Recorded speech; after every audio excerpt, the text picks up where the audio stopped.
2. 1, 2, 3.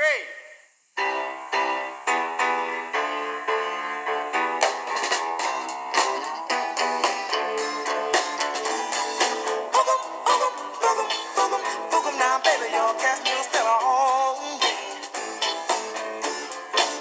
I say, now, baby, you're casting your spell on me. Récemment, j'ai regardé Don't Look Up, un film d'Adam McKay sorti fin 2021 sur Netflix. On y suit deux astronomes qui se lancent dans une tournée médiatique pour prévenir l'humanité qu'un astéroïde s'apprête à détruire la Terre. Je ne vais pas te spoiler la fin du film, d'ailleurs il y a plein d'excellentes analyses et critiques sur YouTube. Simplement, je suis extrêmement partagé par ce film aussi drôle que terriblement pessimiste. Et en fait, en y réfléchissant bien, je me rends compte qu'on est entouré par le pessimisme. Dans son dernier baromètre de la confiance politique, publié en 2021, le Cevipof évoquait d'ailleurs, je cite, « un syndrome de pessimisme social largement répandu dans l'Hexagone ». Bon, le truc c'est que pour ma part, j'ai choisi de créer une chaîne YouTube pour donner aux autres et à moi-même le goût de l'action. Du coup, je me sens pleinement concerné parce que je considère que le pessimisme, d'une certaine manière, est un frein dans cette démarche. Du coup, j'ai choisi d'enquêter pour savoir ce qui nous pousse vers le pessimisme.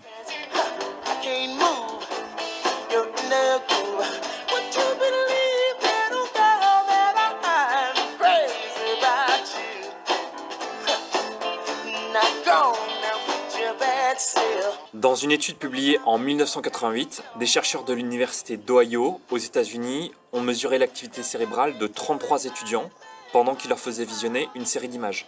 Les résultats de l'étude ont montré que les étudiants étaient en moyenne plus sensibles aux images de nature négative que celles de nature positive. Les chercheurs en ont donc conclu l'existence d'un biais de négativité. Le biais de négativité, c'est la tendance à être plus affecté par une information ou un événement négatif que par une information ou un événement positif. Par exemple, si tu passes une journée agréable avec ton ou ta meilleure amie, mais qu'au moment de se quitter, il ou elle te fait un commentaire blessant, il y a fort à parier que tu garderas surtout en mémoire cette toute petite partie négative plutôt que le reste de la journée. Pour certains chercheurs, il s'agit d'un comportement évolutionniste naturel, hérité de nos ancêtres chasseurs-cueilleurs. Le truc, c'est qu'inconsciemment, le biais de négativité impacte notre prise de décision. En 1979, Kahneman et Tversky ont démontré qu'en général, les investisseurs débutants sont plus préoccupés par le fait de perdre de l'argent que par l'opportunité d'en gagner. Cela se traduit par des comportements conservateurs, comme le fait de garder de l'argent de côté ou d'investir dans des produits financiers peu rentables, par peur de perdre de l'argent en investissant en bourse. Mais la finance n'est pas le seul domaine dans lequel on peut observer l'existence de ce phénomène.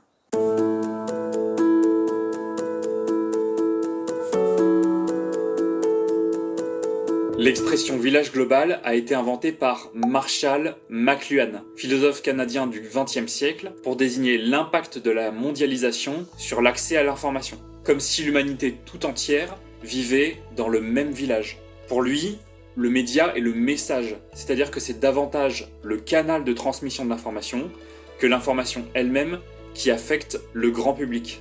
Imaginons par exemple que tu souhaites prononcer un discours. Avant la presse écrite, la seule solution pour diffuser ton message aurait été d'inviter le plus de monde possible dans une même salle pour venir t'écouter. Avec l'imprimerie, ton message commence à gagner en visibilité. Tu peux le diffuser à plus de monde, y compris des personnes qui n'étaient pas présentes. Avec la radio, le message gagne non seulement en audience, mais aussi en instantanéité. Avec la télévision, tu peux même commencer à ajouter des effets visuels pour pousser ton public à l'action. Mais imagine maintenant, avec Internet et les réseaux sociaux, ton discours peut devenir viral et en quelques minutes, voire quelques secondes parfois, influencer des centaines de millions de personnes à travers le monde. Le fond du message n'a pas changé, mais le support s'est transformé. L'information circule à la fois plus vite et plus loin. D'après l'Institut international des télécommunications, en 2022, on comptabilisait 8,58 milliards de téléphones portables sur Terre, soit plus que d'êtres humains. Or, dans un monde interconnecté, où l'information circule plus vite et où la concurrence entre médias s'est intensifiée au cours des dernières décennies, on observe une véritable lutte aujourd'hui pour capter l'attention des consommateurs. La survie des médias aujourd'hui dépend donc de leur capacité à créer de l'information inédite en continu, à avoir l'exclusivité sur le prochain Breaking News. Si on lie ce phénomène à celui du biais de négativité, on obtient alors une surcharge informationnelle qui tend à diffuser l'idée que tout va de mal en pis. Apparu en 1962, le terme Information Overload, surcharge informationnelle, traduit d'ailleurs cet excès d'informations que nous ne sommes pas en mesure de traiter. Par ailleurs, le terme infobésité, inventé en 1993 par David Schenck, traduit l'intoxication cognitive provoquée par le bombardement continu de l'information. Rien d'étonnant donc à ce que l'on se sente mal face à tant d'informations négatives. Mais il reste une dernière explication.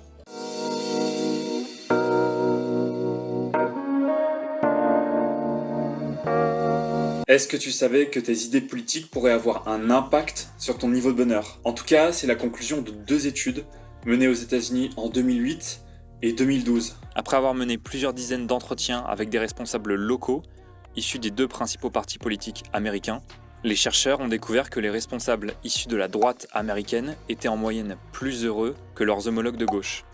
Selon les psychologues, cela s'expliquerait par le fait qu'ils ont davantage confiance dans le système. Ils auraient la conviction d'avoir prise sur le cours de leur vie et le sentiment qu'ils peuvent améliorer leur sort et celui de la population par leurs propres moyens. A l'inverse, à gauche, on exprimerait en moyenne plus de doutes et d'incertitudes sur sa capacité individuelle à changer le système. Aujourd'hui, ce phénomène concerne de plus en plus les jeunes. Selon une étude publiée par la revue scientifique The Lancet en 2021, 74% des Français de moins de 25 ans jugent l'avenir effrayant. Dans un rapport commun publié en 2022, la Fondation Jean Jaurès et le Forum français pour la jeunesse rapportent par ailleurs que l'environnement est la première préoccupation pour 38% des Français de la tranche d'âge 18-24 ans et 36% des 25-34 ans. Depuis quelques années, le terme d'éco-anxiété est apparu pour désigner, je cite, le sentiment de préoccupation, d'anxiété et d'angoisse ressenti par certains individus, qui est provoqué par des bouleversements actuels ou par des menaces qui pèsent sur l'environnement, liées en particulier au dérèglement climatique. Ce phénomène touche en premier lieu les jeunes, qui expriment de plus en plus leur défiance envers un système politico-économique qui ne parviendrait plus à apporter une réponse satisfaisante à leurs préoccupations. Bon, maintenant que j'ai dit tout ça, comment faire pour retrouver de l'optimisme? C'est ce qu'on va voir maintenant.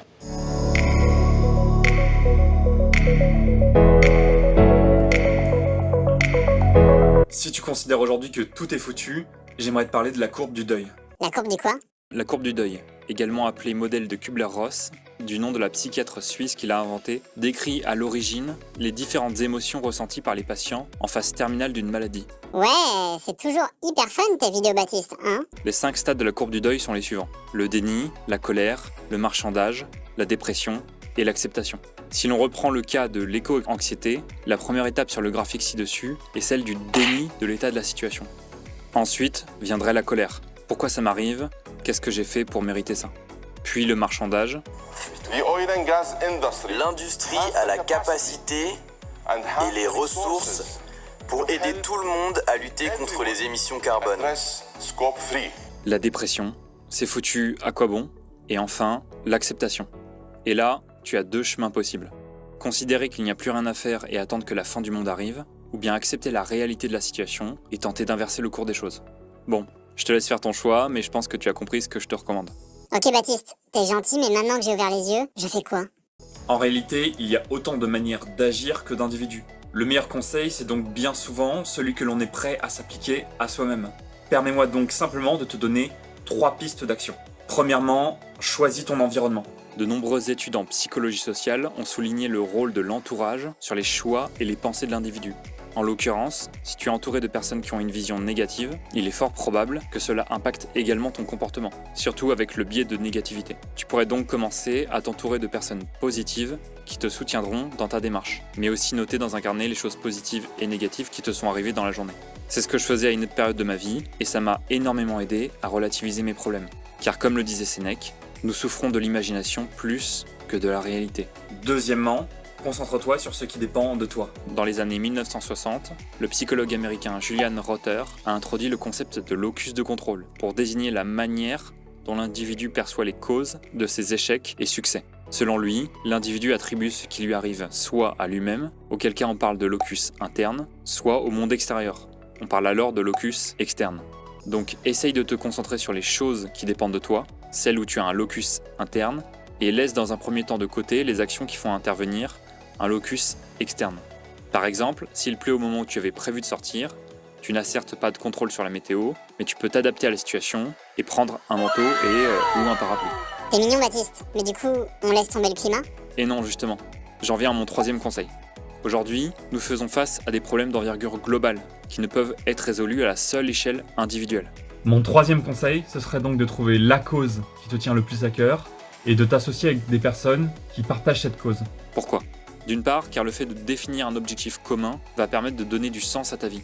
D'ailleurs, en parlant de sens, je t'invite à aller voir cette vidéo.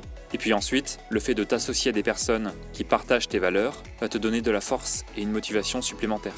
En réalité, il n'y a pas de cause qui valent plus qu'une autre. C'est à toi de définir ce qui te tient le plus à cœur. D'ailleurs, dis-moi en commentaire quelle cause tu défends déjà ou aimerais défendre. Ça m'intéresse de voir quel genre de super-héros sont mes abonnés.